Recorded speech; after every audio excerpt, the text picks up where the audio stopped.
Bandar Abbas, കിഷം ദ്വീപ്, ഹാസിയാബാദ് എന്നിവിടങ്ങളിൽ US നടത്തിയ ആക്രമണങ്ങളിൽ ഒരാൾ കൊല്ലപ്പെടുകയും നിരവധി പേർക്ക് പരിക്കേൽക്കുകയും ചെയ്തു.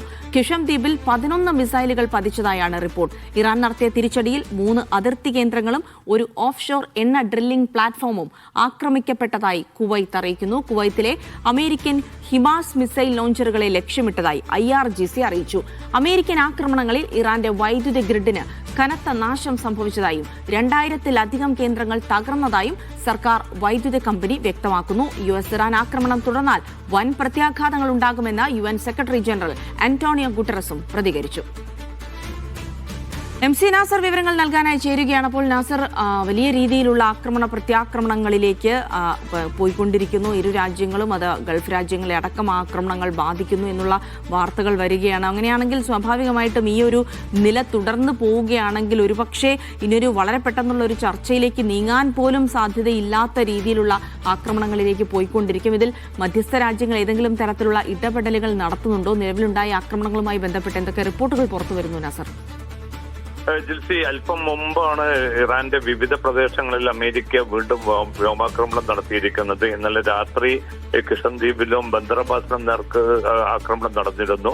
അതിന്റെ തുടർച്ച എന്ന നിലയ്ക്കാണ് മണിക്കൂറുകൾക്ക് മുമ്പ് കൂടുതൽ പ്രദേശങ്ങളിലേക്ക് അമേരിക്ക ആക്രമണം വ്യാപിപ്പിച്ചിരിക്കുന്നത്.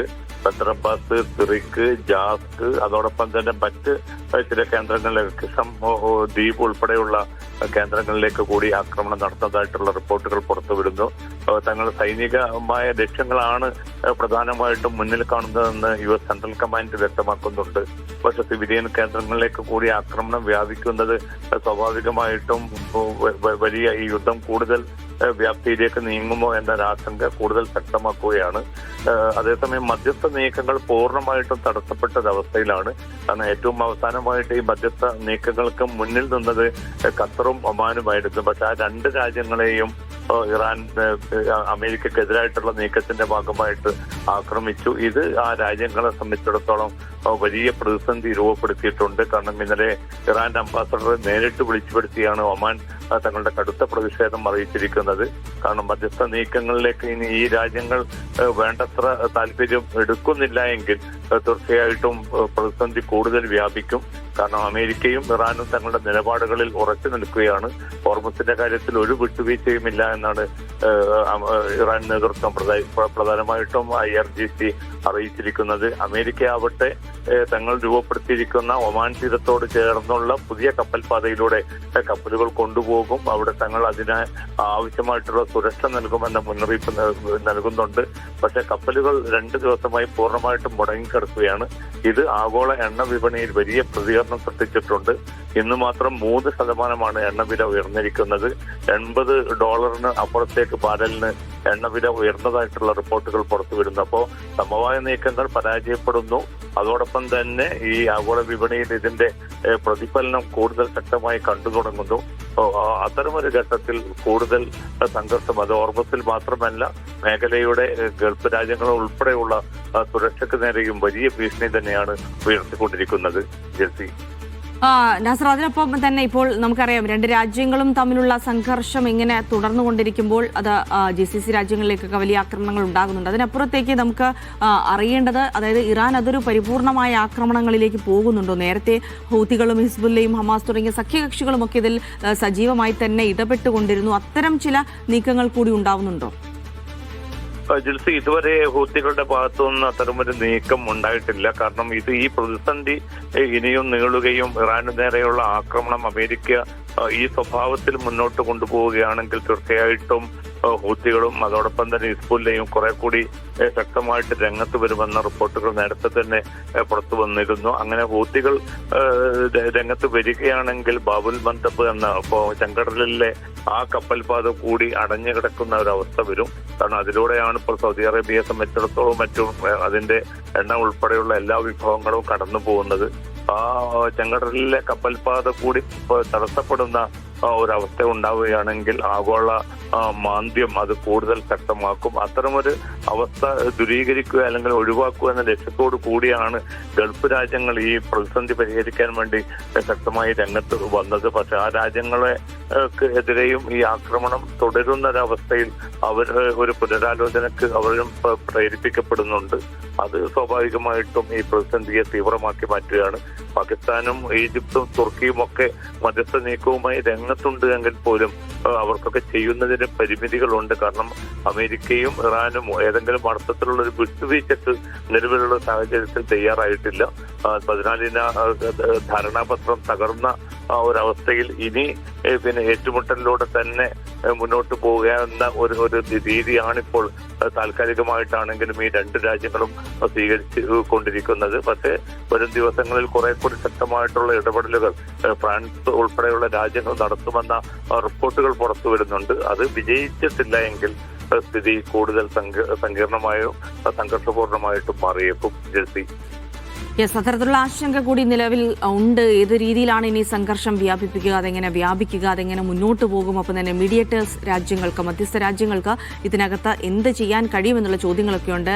MC, അതിനപ്പുറത്തേക്ക് നമുക്കറിയാം, നേരത്തെ ഈ ഒരു സീസ് ഫയർ ഇവിടെ നടക്കുമ്പോഴും ഈ സീസ് ഫയർ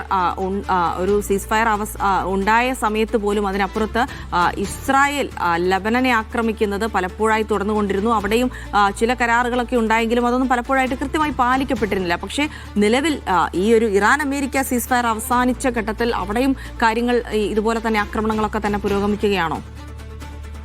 തീർച്ചയായിട്ടും ഇസ്രായേലിനെ സംബന്ധിച്ചിടത്തോളം ഈ സമാധാന കരാറിനോട് തുടക്കം മുതൽക്ക് തന്നെ അവർക്ക് എതിർപ്പുണ്ട്. കാരണം ഇറാനും അമേരിക്കയും തമ്മിൽ ഒരു ധാരണയിലേക്ക് വരികയാണെങ്കിൽ അത് തങ്ങളുടെ സുരക്ഷയ്ക്ക് വലിയ ഭീഷണിയായിരിക്കും.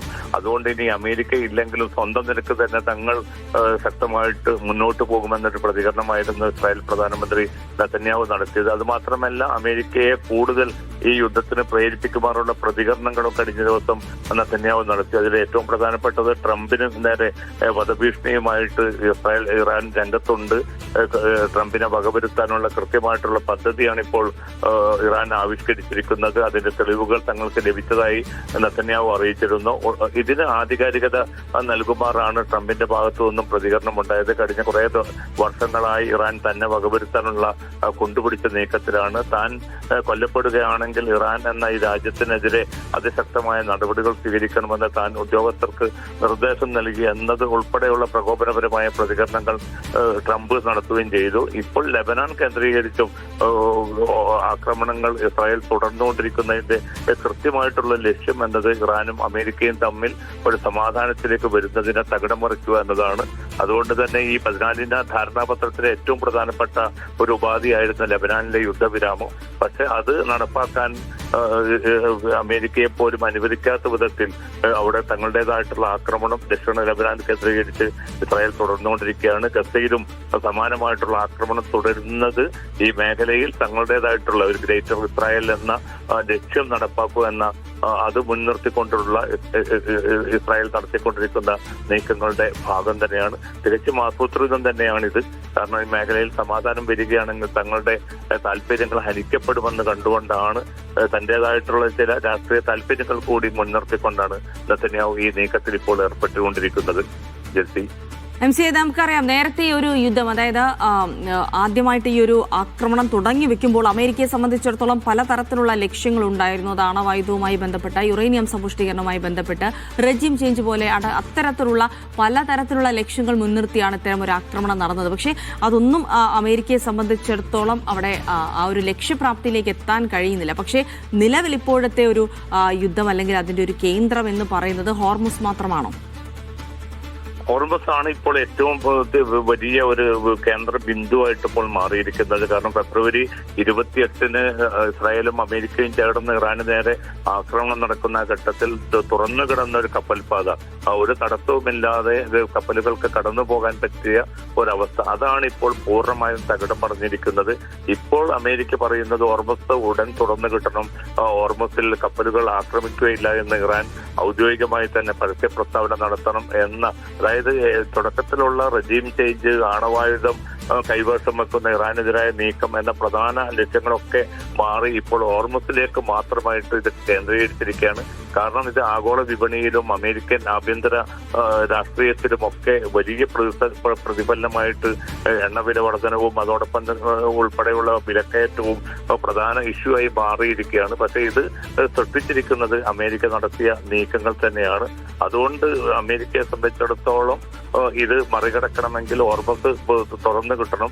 അതിനുവേണ്ടിയാണ് അവർ ഇടപെട്ടുകൊണ്ട് ഇപ്പോൾ ഒരു പുതിയ കപ്പൽപാത രൂപപ്പെടുത്താൻ തുനിയുന്നത്. പക്ഷെ അതിലൂടെ കപ്പലുകൾ അനുവദിക്കുകയില്ല എന്നും അങ്ങനെ പോകുന്ന കപ്പലുകൾക്കെതിരെ ആക്രമണം ഉണ്ടാകുമെന്നും ഇറാൻ മുന്നറിയിപ്പ് നൽകുക മാത്രമല്ല, കഴിഞ്ഞ 3 ദിവസങ്ങളിൽ 4 കപ്പലുകൾക്കെതിരെയാണ് ആക്രമണം ഉണ്ടായിരിക്കുന്നത്. അതുകൊണ്ട് അതിലൂടെയും കപ്പലുകൾ പോകുന്ന ഒരവസ്ഥ ഇപ്പോൾ നിലവിലില്ല.